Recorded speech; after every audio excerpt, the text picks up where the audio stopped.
Welcome to Salesforce.org Partners Changemaker video series, where we examine the future of social impact through education, nonprofits, and business with Salesforce Trailblazers. My name is Doug Barrow, and I'm currently the Vice President of Higher Ed Industry Advisors at Salesforce.org. I'm one of our veterans, and I'm delighted to have some esteemed guests with us today. You're going to get to meet them soon, and we're delighted for the conversation ahead of us. You know, at Salesforce.org, we believe conversations like this are critical to finding a path forward. And I don't have to tell you of the challenges we've all faced together the last few years, and I think they've touched every corner of society.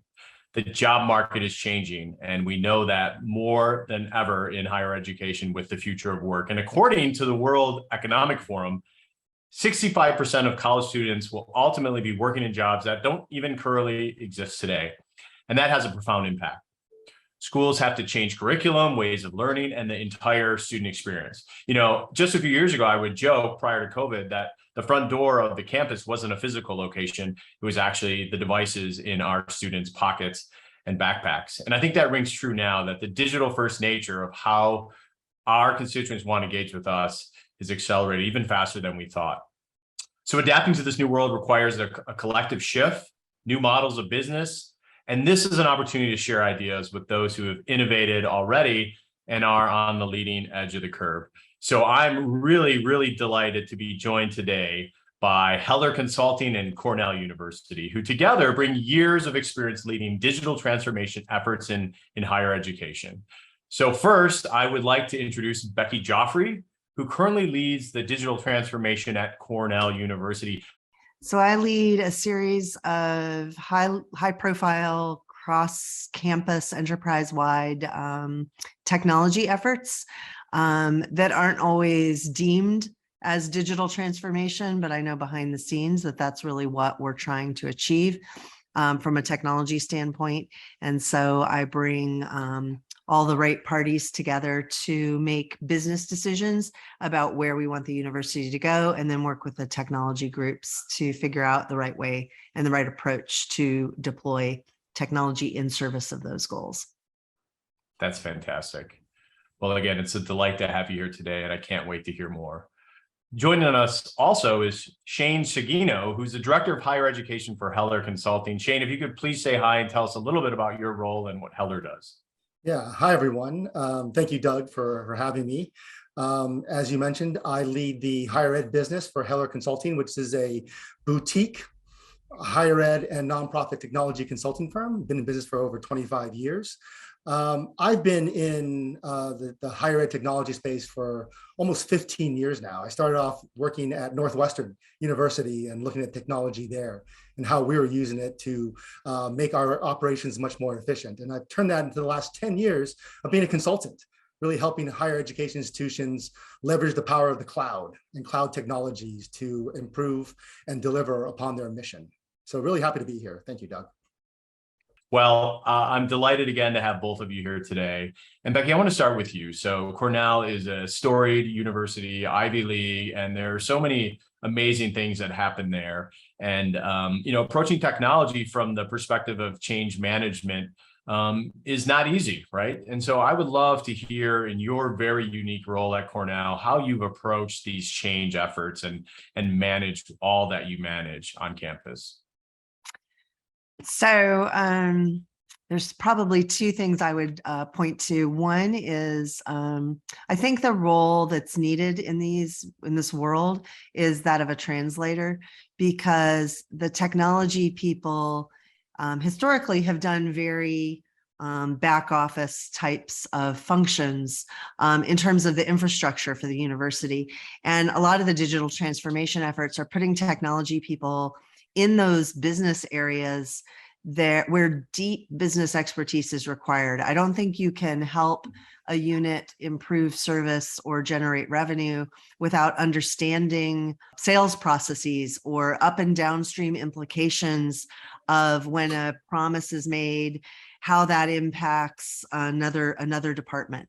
And so I think it's a very critical role to have someone who can translate between the two, and then on the other side, the business people don't understand that most projects aren't about the features and functionality. It's about the data. And they don't see an immediate benefit of all the work that has to go in to get that data up and running for a campus as large as Cornell. So being able to translate, I think, is one key component of a successful digital transformation effort. And then second is just the number of priorities a university has. We're operating in a landscape of multiple competing business models. We have research, we have MBA, master's programs, fundraising, student experience, learning. And even at Cornell, we have these unusual businesses. We have a lab of ornithology that tracks bird watchers across the world, and so how does a university decide where to deploy and focus its efforts, especially when enterprise technology is a heavy lift? So I think that's the other area, is getting the right senior leaders in the room to make decisions about those priorities. You don't want IT to be making those decisions for you. So those are the two pieces that I think are sort of starting points for discussion as you embark on a digital transformation journey.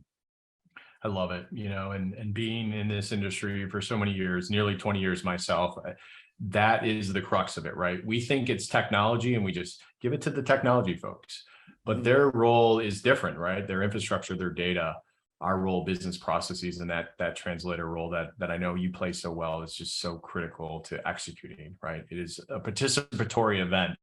Yes. In 2022 to develop your tech landscape of the future. So one of the great things about higher ed is organizational autonomy, right? I mean, if you go back to Harvard, every tub on its own bottom, right? I mean, it was the academic integrity and autonomy at the business, the school level was so important. Any last points on that, Becky, in terms of the interdepartmental collaboration? Yeah, the other thing I think is, to the extent, I think we all start with business process and workflow often as the problem we're trying to solve. But I think if you can start with analytics and data and dashboards as your problem, that'll help you see how to solve the problems. It'll highlight the commonalities of need. And a lot of times I find in a technology space, when people are asking for an app or a tool, what they really are asking for is data. And so we really are trying to start with a conversation around data and dashboards rather than business process redesign. I love it. That's exceptional. Well, thank you for those comments. We'll be back in a moment, but I want to go over to Shane. And again, I've known Shane for a number of years. And Shane, you've been part of some of the largest projects that I've seen, many in higher education. But what are the benefits of just smaller iterative changes, right? That kind of getting things started for a bigger vision to come to fruition. Can you share some thoughts there? Yeah, that's a topic of discussion all the time. We always have these with clients, and the source of that consternation around the challenges of large projects and large institutions is kind of what Becky alluded to, is that there's a lot of competing demand for resources, and so it takes a long time for organizations to make a decision. And when they make a decision, it has to be big because they've taken years to make that decision. The challenge with that, though, is that it's really hard to show value added or a value added process when it takes you years to implement something. And so the challenge with a long dated process like that is that you can lose momentum, you can lose interest, and worst of all, you could lose support because of leadership changes. It's one of the reasons why a lot of long dated projects don't work, is because leadership changes. And as we all know, within higher ed, when a new administration comes in, they want to reevaluate everything that's happening. So if you haven't shown value when a change like that happens, it's really hard to stay focused on a particular project. Yeah, that's a great point. It reminds me of a comment I heard years ago from the University of Minnesota. What do you call in a higher ed committee 99-1? Well, you call it a tie, right? And sometimes the paralysis of the analysis prevents that, right? And probably an off-topic personal issue. I've been trying to lose 20 pounds of COVID weight for a couple of years now, and I've decided, why don't I just try to lose 5? Let's start with 5, and it's kind of the same thing with higher ed. Let's take our most easy business process. Let's implement that. Let's build with success and see where we go. And I love that approach. I've seen so many get so hung up on the details, and really with some of the modern technologies, including ours, you can have that iterative approach. So that's great. I'm gonna, Becky, probably ask you the same question I asked Shane here, but tell us about some of the good visions that you've seen, right? How do you build a vision that's not too cumbersome, that ties you down into the analysis, but gives you the guiding force that drives the project? And then Becky, I kind of want to know how you've handled that in the past or even currently with some of the projects you're working on. So Shane, I'll go to you first, please. One of the important things about these projects is to understand that you're working toward a long-term vision or a long-term goal, and you can't lose sight of that, because in projects like technology adoption and technology migration, and I find this happens a lot, is people get super excited. They get really excited about what their new solution can look like, the product they're buying, the platforms they're investing in, and then all that excitement, people lose sight of what the original intention was. And it's really important for the success of the project, for the success of the institution, that we remind people of why they've purchased this platform or this product in the first place. I call it the shiny bauble effect. Literally, people come and go, wow, we can do all these things with it. And they lose sight of the fact that they were buying it for this one thing first. That gets lost in translation because they see all the other, art of the possible with it. So, my job as a consultant is to help remind people, hey, these are our goals right now. These are why the institution is spending this type of money and making an investment in this direction.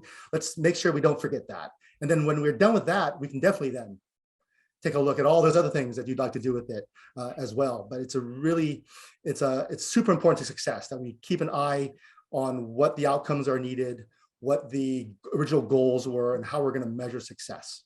That's a great way to guide a project.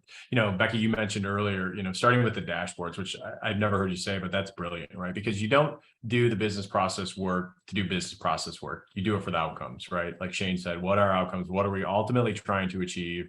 In your case, showing a dashboard that can drive effective business change is key. Another one, I see marketing automation, right? We're getting all our data aligned, not to get our data aligned, but how we can communicate with our constituents. So share your thoughts on that guiding vision that you maybe have in a current project at Cornell or that you've seen in the past that's been highly effective. People do want change, but they're not very patient. And in order to build the right kind of long-lasting change, it really needs to be enterprise-wide. You need these platforms and everyone to be building the same helicopter with their Legos, not building different kinds of helicopters that won't fly as a fleet. And so that to me is the challenge, is really just how do you get everybody on the same page to see the same vision of where we're headed. And it's really not easy. What I tend to do at Cornell, and I can speak a little bit to a big student experience initiative here, I look for the white space. I look for a place where we're not replacing something where the pain is so high, they have nothing. And so even small incremental improvements are better than what they have. And so at Cornell, it happened to be advising, because advising happened very much in silos. There was no central advising office helping everybody along. And so they all had different tools, and they all had, or no tools at all. And that was a good match for the particular technology that we chose, which was sort of this, front office, better customer service tools that are in use across the country in corporations, but are new to higher ed. So I think for us, looking for the white space, having the right solution and having a vision for the solution that the units themselves may not have. And I think that's the role of a good technologist, is to know what that helicopter is going to look like at the end of the day and have a point of view about it, that you can take input from lots of different people and go, oh, look, if you do that, that's a propeller. And this is what a propeller might look like. They may not yet buy into the helicopter, but they know they need a propeller. And so it's sort of a ratcheting process, I guess, of just getting people part of the conversation, presenting ideas and letting them iterate on the how, but not the what. I know we need a helicopter. They can decide and have lots and lots of conversations of you know, what color should it be? All of these things. So it is a real challenge. And then the last piece I would add is, as I listen to different people talk, I try to identify the urgent need. Like, what is the thing that is at the, I don't know, it's like, what's the core idea there that everybody's saying, but they don't know they're saying. And so in our case, it was the co-curricular experience. So everybody was like, we know what students are doing in the classroom, but we have no idea of understanding what they're doing outside the classroom. And so the urgent need really was a way to find that. And the solution that I identified, it wasn't a technology. It was, you need an application tool. You need students. They're always applying for fellowships, for study abroad programs, for research opportunities. All of those things involve an application. If you capture the activity, then you will know what they want to do. And the current approach was everybody was surveying students at the end of their 4 years at Cornell saying, did you go abroad? Did you do this? But you're much better off if you can capture it in the moment, in that urgent, immediate need. I guess I'd say it's like just capturing activity in the flow of your business process. And so that's what we look for, those moments. And then that produces data, and everybody's, I think, is really excited about what they learn when they actually capture data at the right moments in time. So how do you balance that, right? Because I've been in those meetings just like you have, and there are folks who just, you know, it might not even be change resistant. They are very good at their business objectives, and they fear that a cross-campus initiative might slow them down. How have you addressed that very real and valid concern?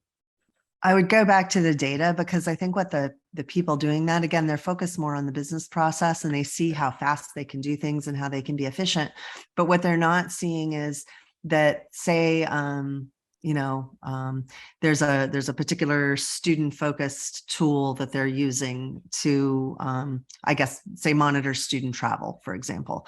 They're able to get, maybe they enter data, they get the student data in, but what they're not seeing is the metadata that goes around that student, that if they have a platform approach, they would get all that other data.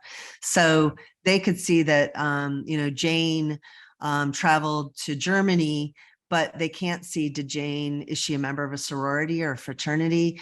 What kind of job did she look for and ultimately get? That experience, that global experience, might have contributed to. Is she a Pell Grant recipient? Is she in state or out of state from New York? All those, that richness of data that surrounds Jane is lost if you're too transactional about your approach. And I think we get caught up a lot in data sharing, like, oh, you know, does this department want to see the other department's data? And they're like, well, I don't really care about that data. But what they care about is the data around the person, and everybody is contributing to that profile.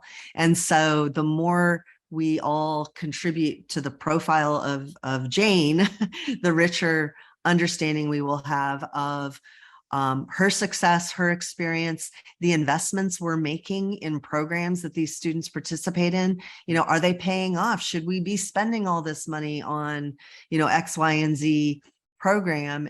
And you can make a case for that when you start to see a holistic view of the participants in that program. And that's just a student example, but this would apply to any use case for collaborative solutions across a campus. Yeah, that's just so wonderful to hear you say that and articulate it in a way that only you can. With your unique experiences. But, you know, I've been spending more and more time recently with our advancement leaders in higher education. They are going through a very rapid transformation of their legacy technology solutions.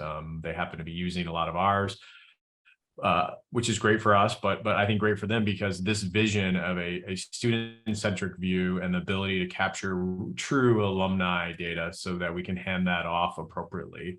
And anyone listening in, just take a step back and ponder for a few seconds how your business would change if you knew the student version of Becky Joffrey, now a potential donor, or Shane or myself. It's just, we almost can't fathom it because it seems so far-fetched. But the structures we put in place today, what we're building, will produce those results.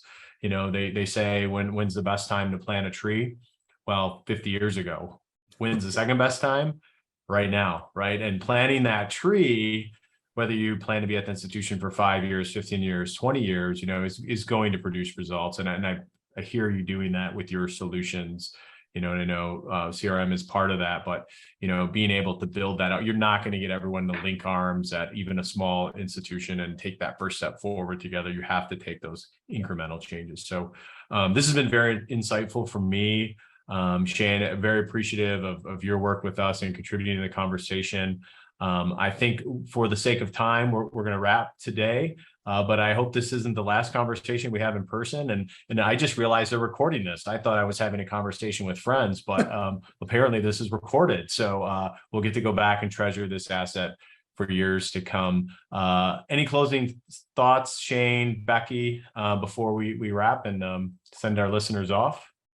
Yeah, just, final thought is, and you heard, Becky's thoughts and her expertise in technology. Every institution needs a Becky Joffrey because you need that champion that understands, the data, the need for data, clean data, understands how to get people to move off of their position to adopt change. And if you don't have a Becky Joffrey at university, you at your university, you really got to get one, because there's no way you can be successful without a Becky. That's too funny. I would add to that, just don't lose sight of the bigger reason that we're all doing this. It is never about the technology. There are huge problems out there to be solved right now. And I think universities are critical to solving those problems. I think the talent we develop is critical to the future. Whatever jobs they may end up in, they're going to be meaningful. And these students, it really is important that we find efficient, meaningful ways to help move students through our system, help them learn, help alumni engage back with the university, help our faculty collaborate between universities and companies. All of those things, they really, really are important. And no one department or person in a university can have that impact. It really takes collective thinking and collective problem solving, but it's very important. It's not just for the sake of being more efficient. I think it's for the sake of a lot of problems that need to be solved in society. That's brilliant. Well, thank you, Becky. Thank you, Shane. This has been just a wonderful conversation. And for those listening in, please also tune into Force Multiplier, which is our podcast about changing the world one relationship at a time. It was good to chat with all of you. Have a wonderful day. Thank you. Thanks.